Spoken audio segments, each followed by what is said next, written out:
Dear friends, কিছুদিন আগে আমার 2-4টে ভিডিও আগে বোধহয় মাঝরাতে এরকম টাইমে আমি ফোন চেক করতে গেছি, দেখি সৌভিক একটা কমেন্ট করেছে।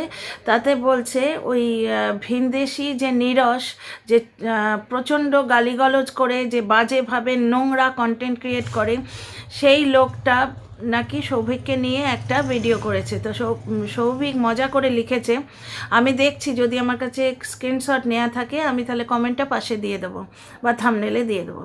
সৌভিক মজা করে লিখেছে, ম্যাডাম আমার জীবন তো ধন্য হয়ে গেল, এই কুলাঙ্গার আমাকে নিয়ে ভিডিও করেছে। তারপর থেকে আমার ফ্যামিলিতে কি চলছে তোমরা দেখতেই পাচ্ছ। প্রচণ্ড ঠান্ডা, এদিকে আমরা হিমঘরে চলে গেছি। তারপর ওই কালকে তো গেল রামলালার প্রতিষ্ঠা দিবস, তার আগে সোসাইটি রেনোভেশনের নামে উথাল পুথাল চলছে, যার জন্য আমি প্রপারলি ভিডিও দিতেও পারিনি। কালকে আমার সারাদিনে একটা ভিডিও আসেনি। তো আজকে যার জন্য সকাল থেকে পরপর অনেকগুলো ভিডিও করব প্ল্যান করে রেখেছিলাম, কারণ পেন্ডিং কন্টেন্ট অনেকগুলো আছে। তো সৌভিককে নিয়ে আমি কথা বলবো, তার আগে আপনাদের ওয়েলকাম করি।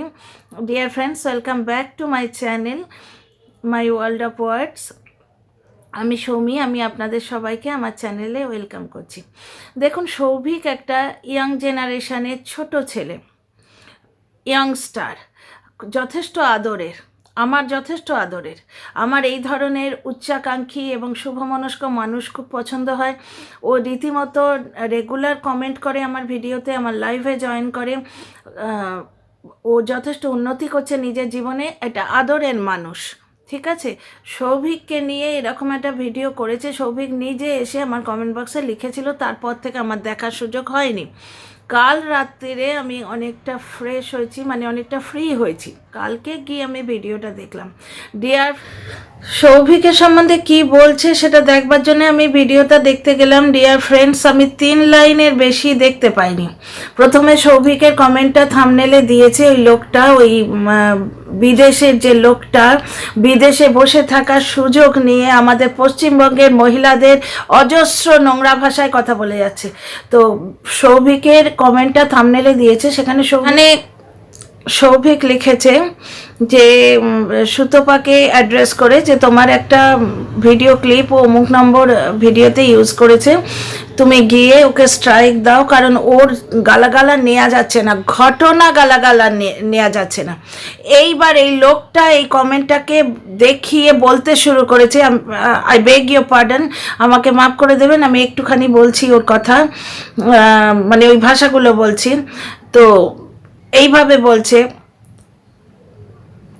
যে তোর আসপদ্দা কি করে হয়, তোর মা বলে, এরকমভাবে শুরু হয়ে যাচ্ছে। মানে যে কোনো মানুষকে অ্যাড্রেস করার আগে তার মাকে গালাগাল দিচ্ছে, তার বোনকে গালাগাল দিচ্ছে, তার বোন আছে কি না সে জানে না, কিন্তু সে বলে দিয়ে যাচ্ছে। তারপর যখন সৌভিকের সম্বন্ধে এইটুকু আমি শুনেছি, তারপরে মানে সেই নোংরা থেকে নোংরা কথা, সেগুলো উচ্চারণ করা যায় না। তার মানে বুঝতে পারছো যে জলনদীপ নামক প্রাণীটি কত পরিমাণ নোংরা।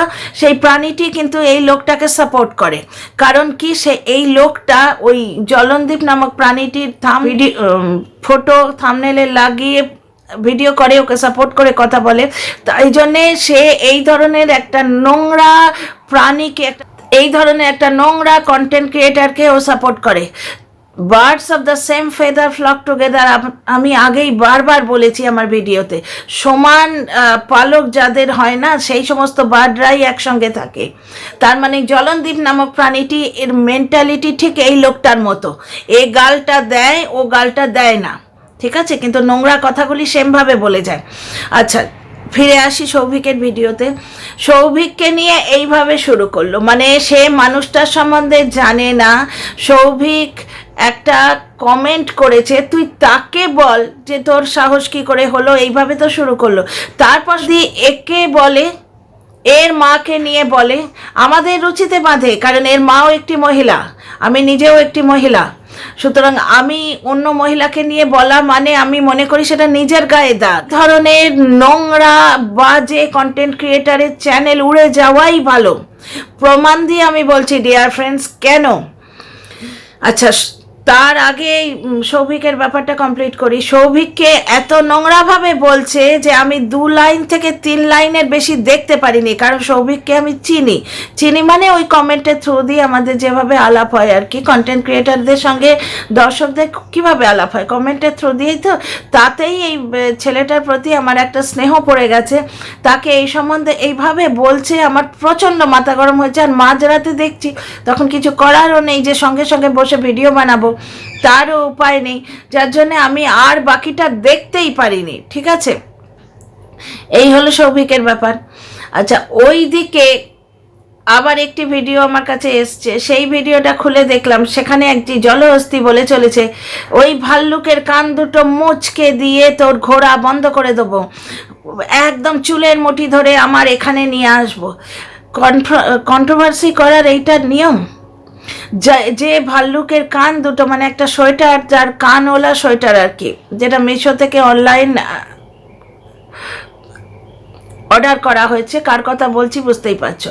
মিশো থেকে একটা অনলাইন সোয়েটার অর্ডার করেছে, প্রত্যেকটা ভিডিওতেই প্রায় ওটা পরে, ওটা মোটা সোয়েটার বলে, এখন ট্রেন্ডি ওটা। সেই সোয়েটারে একটা কান মতো রয়েছে। ঠিক আছে, তাহলে তোমাদের একটা জিনিস দেখাই। এই দেখো, আমি অ্যামাজন থেকে এই ইয়েটা অর্ডার করেছিলাম বহুদিন আগে, এটা বেশ ভালো টিকছে, করোনার আগে অর্ডার করেছিলাম। এটারও কিন্তু একটা কান মতো রয়েছে। মেয়েদের টেন্ডেন্সি থাকে এই ধরনের একটু রংচঙে জিনিস ভালো লাগে অর্ডার করার। ঠিক আছে, আমিও অর্ডার করেছিলাম এটা অ্যামাজন থেকেই। তো অনলাইন যে সোয়েটারটা অর্ডার করেছে সেইটা পরে ও চতুর্দিকে যায়, বলছে যে কান ধরে, এই ভাল্লুকের কান দুটো ধরে মুলে দেবো, ওই কান ধরে টানতে টানতে হিড় করে ওখানে নিয়ে গিয়ে ফেলবো। এবার একে যদি বলা যায় যে তোর গলায় বড়শি দিয়ে তোকে হিড় করে টেনে তোর বাড়ি থেকে বার করে এনে এখানে ফেলবো, রাস্তার মাঝখানে ফেলবো, এইরকমভাবে এ যদি বলছে, কেউ না কেউ বলবে। তাহলে এই যে দুটো কন্টেন্ট ক্রিয়েটারের উদাহরণ দিলাম, এর এফেক্টটা কীরকম হচ্ছে জানো ডিয়ার ফ্রেন্ডস? আমি একজনের ভিডিও দেখতাম যখন আমার চ্যানেল ছিল না, চ্যানেল তো এই 3 থেকে 4 মাস খুলেছি, 26শে আগস্ট আমি এই চ্যানেলটা খুলেছি। ওই টিনার ঘটনাটা শোনার পরই আমি বহুবার বলেছি, পুরোনো কাশন দিয়ে আর ঘাঁটছি না। তো তখন একজনের ভিডিও দেখতাম, সে যুক্তি দিয়ে খুব ভালোভাবে ভিডিও করতো।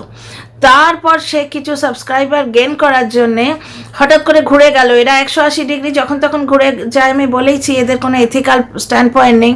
হঠাৎ করে ঘুরে গিয়ে ওই স্রোত যেদিকে সেদিকে ভিডিও করতে শুরু করলো, এবং অশ্লীল ভাষায়, এর মতো গালিগালাজ তো পৃথিবীতে আর কেউ করতে পারে না। এই যে ভিনদেশি যে নোংরা কন্টেন্ট ক্রিয়েটার আর আমাদের স্বদেশি যে জলহস্তি কন্টেন্ট ক্রিয়েটার, এই দুজনের মতো নোংরা কথা বলতে বোধহয় পৃথিবীর আর কেউ পারে না।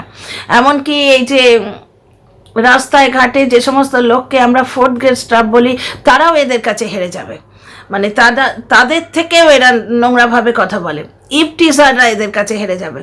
তো যাই হোক, ওই কন্টেন্ট ক্রিয়েটারটি মহিলা কন্টেন্ট ক্রিয়েটার, সে কিন্তু ভালোভাবে যুক্তি দিয়ে ভিডিও করতো, কিন্তু এখন তার চ্যানেলে বাই চান্স কোনো দিন যদি যাই, দেখি সে এদের পন্থা অনুসরণ করেছে। বললাম না, এদের মতো নোংরা ভাষায় কথা বলতে কেউই পারে না। সে গালিগালাজটা হয়তো করে না, কিন্তু বলে এইরকম অবাস্তব কথা। ঠিক যেরকম ওই জলহস্তি সেদিন বলছিল না যে কেউ প্রেগনেন্ট, তাহলে সে এক্সারসাইজ করছে, এটা সঠিক কথা। আজকের ভিডিওতে অনেকটাই ক্লিয়ার হয়ে গেছে, টিনা দেখিয়ে দিয়েছে। এবার আমি আপনাদের বলে দিচ্ছি, টিনার এই যে দেখানোটা, এই যে দেখালো যে ও এক্সারসাইজ করতে গেছে, সেখানে হাইট মাপা হচ্ছে, এবং ইয়েতে বলছে, মাইকে বলছে কিন্তু যে ও ওয়েট লস করেছে, এত কিলো ওয়েট ছিল, এত কিলো লস করেছে বলছে। তো এরা এক্ষুনি এটা ভিডিও করে কন্টেন্ট নাম না বলে ধরার কন্টেন্ট নামবে যে ও প্রেগনেন্সি চেক আপ করতে গেছে। যাই হোক, ওটা নিয়ে আমি পরে ভিডিও করছি, এই ভিডিওটা আগে শেষ করি। সেটা হচ্ছে ওই যে কন্টেন্ট ক্রিয়েটারের কথা বললাম, যে গালিগালাজ হয়তো করে না, কিন্তু এদের মানে দেখে প্রহৎসাহিত হয়ে ও কি শুরু করেছে জানো, ঠিক এই ধরনের প্রেগনেন্সি হেন তেন দিয়ে ভিডিও করতে শুরু করেছে। সাবস্ক্রাইবার বাড়ছে, ভিউজ বাড়ছে। তো এবং কারোর কমিউনিটিতে উঠেছিল কিছুদিন আগে। এই কন্টেন্ট ক্রিয়েটার বলছে টিনার সেদিনে যে ভিডিওটা, যেদিন দেখালো বসিরহাট কোর্টে ওর ডাক পড়েছে এবং ও মাকে নিয়ে পার্কে ঘুরছে, কারণ সকাল 9টা নয়, সকাল 11টা বোধ হয়, 11টায় একটা কাজ ছিল, তারপর 2টোয় একটা কাজ আছে। কোর্টে তো টাইম মেনে ডাকে, এদের তো সেসব আইডিয়া ফাইডিয়া কিছু নেই, মুখ খুলে বলতে বসে যায়। কারণ কিছুদিন আগে বললাম না যে একজন বলছে যে মামার বাড়িতে মানুষ হয়েছে বলে মামার বাড়িতে তার উত্তরাধিকার হয়ে যায়, ঠিক এইরকমভাবে সিরিয়াস মুখ করে, হ্যাঁ মামার বাড়িতে মানুষ হয়েছে তাহলে মামার বাড়িতে তার উত্তরাধিকার আছে। হ্যাঁ, মানে সে কোনো রুল ল কিছুই জানে না, কিন্তু বলতে বসে গেছে। কারণ ডলার নিয়ে কথা, ভিউজ হলেই ডলার হবে। আমি যদি দিনকে রাত করে দিই তাতে কি আছে? কিছু লোক ভ্রমিত হলো, তাদের ক্ষতি হয়ে গেল, তাতে কিছু এসে যায় না। তো এই ধরনের কন্টেন্ট ক্রিয়েশন কিন্তু বাড়ছে। আমি যেটা বলতে চাইছি, এই জলহস্তি বা এই যে বাইরের বিদেশে নোংরা কন্টেন্ট ক্রিয়েটার লোকের মা নিয়ে ছাড়া এ কথা বলতে পারে না, শুরুই করে অমুকের মা তমুকের মা বলে। শুধু জলনদীপের মাটি পার পেয়েছে কারণ জলনদীপকে নিয়ে ও ভিডিও করে, তাই না? এবার কেউ এর মাকে দিয়ে যদি ঠিক একই কথা বলে তখন কিন্তু লোকে তো আর এর মতো নোংরা নয় না। এ যে ক্যাটেগরিতে বিলং করে, খুব কম মানুষ কিন্তু ওই ক্যাটেগরিতে বিলং করে।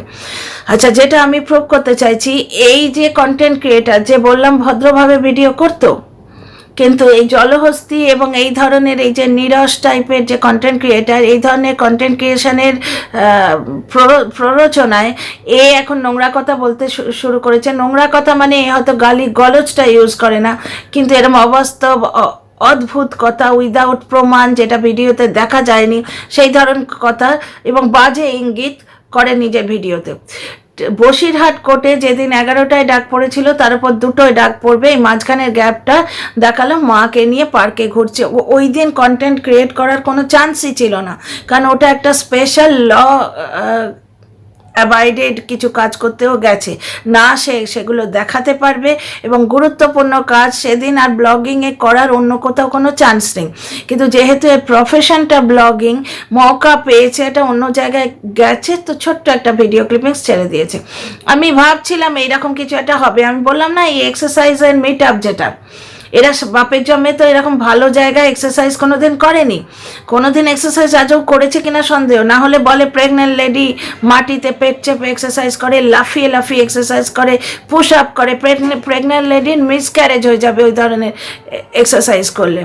ঠিক আছে, যাকে তো এই যে এক্সারসাইজের যে ডাকটা পড়েছিল, যেখানে ওর হাইট মাপলো, কারণ প্রেগনেন্সি চেক আপে অন্তত হাইটটা মাপে না, হাইট মাপলো, যেখানে আরও নানা রকম কথা ওকে বললো, যেটা ওকে বলছে যে লেডিটা বসে বসে কথা বলছে, মনে আছে? যেখানে আমাদের মেয়েটি বসেছিল আর পাশে একজন লেডি ওকে বসে বসে বোঝাচ্ছিল চেয়ার টেবিলে, সেখানে কথাগুলো শুনলে কি বলছিল যে হাইট অনুযায়ী তোমার বডি ওয়েট, এই ধরনের কথা বলছিল, মানে হাইট অনুযায়ী বডি ওয়েট বেশি টিনাকে, এটাই বলছে। এই জিনিসটা আমিও জানি, কারণ আমি মাঝখানে ওই রকম কলকাতায় যখন হোস্টেলে থাকতাম, আমি আমার এজেন্সিতে জয়েন করেছিলাম, আমাকে বলেছিল তোমার 58-এর কম হবেই না, কারণ তোমার হাড়ের ওজন আছে, আমি লম্বা, বলছে তোমার যে বনি স্ট্রাকচারটা আছে তার একটা ওয়েট আছে, বুঝলে তো? তুমি যদি এখন মনে করো তোমার 48 কিলো ওয়েট হবে, সেটা হবেই না, তাহলে সেই সিকলি একটা ফিগার হয়ে যাবে যেখানে শুধুমাত্র কঙ্কালটা থাকবে, তারপর চামড়া থাকবে। সুতরাং তোমার স্লিম ফিগার হলেও 55 to 58 ওয়েট কিন্তু তোমার থাকবে। সুতরাং এই ধরনের কথাবার্তা আমি শুনেছি। অ্যাকর্ডিং টু হাইট ওয়েট ঠিক হয়, কারণ যে আমাদের যে হাড়ের স্ট্রাকচারটা তার একটা ওজন আছে, কিন্তু পুরো ওজনটা ফ্যাট বা মাংসর নয়। এটা মিনিমাম ওয়েট একজন শর্ট হাইট মহিলার যেরকম হবে বা পুরুষের যেরকম হবে, একটা 6 ফিট পুরুষ বা মোটামুটি 5'8", 5'7" এইরকম যে হাইট, আমার হাইট বোধহয় 5'7", আমার মনে হচ্ছে যতদূর সম্ভব, রিসেন্ট মাপিনি, অনেক দিন আগে। তো 5'7" এরকম যাদের হাইট, তাদের হাইটের একটা ওজন আছে, কারণ যে বনি স্ট্রাকচার আমাদের শরীরে তার তো ওয়েট আছে রে বাবা। যুক্তি দিয়ে ভেবে দেখুন, তাহলে বুঝতে পারবেন আমার কথাগুলো। তো এইগুলো কিন্তু বলেছে, কিন্তু দেখুন এক্ষুনি কন্টেন্ট ক্রিয়েটাররা বসে পড়বে যে ওটা প্রেগনেন্সি চেক আপ ছিল, বুঝতে পারছো? কারণ তাদের কন্টেন্ট ক্রিয়েশন একটা 5-7 মিনিট বা 15-17 মিনিটের একটা ভিডিও, এবং সেই ভিডিওতে কত ভিউ পড়ছে সেইটা নিয়ে তাদের শুধু কনসার্ন। সেই ভিডিওতে কি বলা হচ্ছে, গোল গাপ্পা, ভুল ভাল, নোংরা যা কিছু বলা হচ্ছে তার সঙ্গে তাদের কোনো মতলবই নেই। তাদের কিচ্ছু এসে যায় না যে আমি ওয়াইটিতে এই কন্টেন্টটা ছাড়ছি, এই কন্টেন্টটা কটা লোকের ক্ষতি করছে, কত লোককে ভ্রমিত করছে, তাতে তাদের কিছু এসে যায় না। তো এই জন্যেই আমি বলছি এই ধরনের কন্টেন্ট ক্রিয়েশন বন্ধ হওয়া উচিত। ওই যে কন্টেন্ট ক্রিয়েটারের কথা বললাম, সেদিন টিনার ওই বসিরহাটের যে ঘটনাটা, বসিরহাটের যে ব্লগটা, সেইটা দিয়ে বলেছে যে পার্কে ঢুকে নাকি প্রেম করছিল। এই মহিলা বোধহয় ওর মাকে নিয়ে গিয়ে প্রেম করে, বলতে বাধ্য হচ্ছি। এই মহিলা কিন্তু ভালোভাবে ভিডিও করত, কিন্তু সে যখন দেখছে যে ফেমাস হবার সহজ রাস্তা হচ্ছে এই বিদেশির নোংরা কন্টেন্ট ক্রিয়েটারটার মতো নোংরামো করা বা ওই জলহস্তিনীর মতো নোংরামো করা, তাহলে অজস্র ভিউ পাওয়া যাবে, হয়তো একটা হোয়াটসঅ্যাপ গ্রুপও খুলে যাবে। সুতরাং why not taking the easy route? Are you getting? আমি কি বলতে চাইছি বুঝতে পারছেন তো? ইজি রাস্তাটা কেন নেব না? গালিগালাজ নাই বা দিলাম, কিন্তু নোংরাভাবে অবাস্তবভাবে কথা বলে যদি আমার ইজি ফেম পাই, আমি ইজি সাবস্ক্রাইবার পাই, ইজি ভিউজ পাই, ও ইজি রুটটি নিয়ে নিয়েছে। আগে কিন্তু ভালোভাবে ভিডিও করতো, ওর ভিডিও দেখতে ভালো লাগতো, এখন একদম ছায়া মারাতে ইচ্ছে করে না। বলছে যে পার্কে ঘুরে প্রেম করতে গেছে টিনা। এবার টিনার মা কিন্তু সঙ্গে ছিলেন কন্টিনিউ। তাহলে এই মহিলা বোধহয় মাকে নিয়ে গিয়ে প্রেম করেছে কোনোদিন। আদৌ প্রেম কোনোদিন করেছে বলে মনে হয় না, কারণ সব কিছুর একটা ছিঁড়ি আছে। যেখানে মাথায় কোর্ট কেস ঝুলছে, সেখানে অন্য একটা মানুষের সঙ্গে একটা রোমান্টিক সিচুয়েশনে আবদ্ধ হতে ঠিক ইচ্ছে করে না। ওটা একটা প্রচণ্ড দায়িত্ব এবং টেনশনের ব্যাপার, কোর্ট কেস। যাই হোক, আমার প্রচণ্ড বাজে লেগেছে এই কথাটা দেখে যে মা সঙ্গে রয়েছেন প্রতিটি ক্লিপিংসে, তাও বলছে পার্কে ঘুরে প্রেম করা হলো। ঠিক আছে, ধরে নিলাম বিহাইন্ড দ্য ক্যামেরা, কিন্তু মা তো সঙ্গে রয়েছে, সেই দিন মা তো সঙ্গে রয়েছে। মাকে কি বলবে যে ওদিকে গিয়ে তুমি দাঁড়াও, আমি একটু প্রেম করে আসি? তো এই ধরনের কন্টেন্ট ক্রিয়েটার সম্বন্ধে আর কি বলবো? যে বলছে পার্কে প্রেম করতে গেছিল, সে বোধহয় তার বাবা মা দুজনকে দুপাশে বসিয়ে তার মাঝখানে বসে রোমান্টিক কথাবার্তা বলে। এছাড়া কি বলবো বলুন তো? তা এই যে কন্টেন্ট ক্রিয়েটারটি, এর যে ডেটোরিয়েশনটা, এ ভালোভাবে ভিডিও করতো, এর যে এই যে অবনতি, এই অবনতিটি কেন বলুন তো? কারণ এক্সাম্পল হিসেবে এই জলহস্তিনী এবং এই নোংরা বিদেশি কন্টেন্ট ক্রিয়েটারের মতো কন্টেন্ট ক্রিয়েটার যারা রয়েছে তাদের বলা যায়। কারণ এদের ভিডিও দেখে অন্য যে কন্টেন্ট ক্রিয়েটাররা, তারা কিন্তু অনুপ্রাণিত হচ্ছে গাল দিতে, তারা গালিগালাজ করতে অনুপ্রাণিত হচ্ছে। কিন্তু ব্যাপারটা তো তা নয়। কন্ট্রোভার্সি জোনার মানেই কিন্তু খারাপ নয় কিছু। যেরকম ম্যাচ রিভিউ হয়, যেরকম মুভি রিভিউ হয়, সেগুলো দেখতে ভালো লাগে। রোস্টিং ভিডিও দেখতে ভালো লাগে। ওই যে ফুকরা ইনসান, ট্রিগার ইনসান, ক্যারি মিনাতি, এরা তো রোস্টার, এদের ভিডিও দেখতে ভালো লাগে না? এই তো কান ধরে মুলে দেবো, এই তো চুলের মুঠি ধরে টেনে আনবো, এইগুলো যে বলছে সে তারা কিন্তু ইউটিউব কমিউনিটি গাইডলাইন্সের আন্ডারে আসে। কারণ ভায়োলেন্স ইউটিউব অ্যালাউ করে না, বুঝতে পারছো তো? এবার এই ধরনের কথাবার্তা শুনলেই তো মানুষের বিরক্তি লাগে। কান ধরে তুই মুলে দিবি বলছিস, তোর কানটা কেউ যদি কষে মুলে দেয়, তোর কানটা কেউ মুলে দেবে না? কান ধরে মুলে দেবো, চুলের মুঠি ধরে এখানে নিয়ে আসবো। তো তোর চুলের মুঠি ধরে খিঁচতে খিঁচতে কেউ যদি অন্য কোনো জায়গায় নিয়ে যায়, তুই কি লোহা দিয়ে তৈরি আয়রন ম্যান না আয়রন লেডি? মানে এই ধরনের যে কন্টেন্ট ক্রিয়েশন, এইগুলো বন্ধ হওয়া উচিত। সৌভিক বলে একটা ইয়াংস্টার একটা কমেন্ট করেছিল, তার ওপর চ্যানেলের যে ওনার, তার রাগ হতেই পারে, কারণ তার এগেনস্টে ভিডিও করেছে শুধু নয়, তার চ্যানেলে স্ট্রাইক দিতে বলেছে। সে যুক্তিপূর্ণ অযৌক্তিকপূর্ণ সেটা পরের কথা, তার জিনিস খারাপ করতে বলেছে, তার রাগ হতেই পারে, সেটা অন্যভাবে বলা যায়। এবং যদি খারাপভাবে অ্যাটাক করা যায়, করতে ইচ্ছে করে, সেটাও সৌভিককে করা যায়। তার মা, তার বোন, আদৌ বোন আছে কিনা জানি না, কিন্তু তার সম্বন্ধে বলতে শুরু করেছে। আরে ভাই, তোর মাকে নিয়ে যদি কেউ বলে তুই কি করবি? কোথায় মুখ লুকোবি? মুখটা তো লুকিয়েই রেখেছিস। তো যার জন্যে এর চ্যানেলে আর একটা স্ট্রাইক পড়েছে, এবং যে সেই স্ট্রাইকটা দিয়েছে তাকে অশেষ ধন্যবাদ। সুতপা স্ট্রাইক দিয়েছে, এখন আমরা জানতে পেরেছি। সুতপাকে অশেষ ধন্যবাদ, কারণ এই ধরনের নোংরামো বন্ধ হওয়া উচিত। এর নাম কন্ট্রোভার্সি নয়। এই ভিডিওতে এইটুকুই। See you in the next video.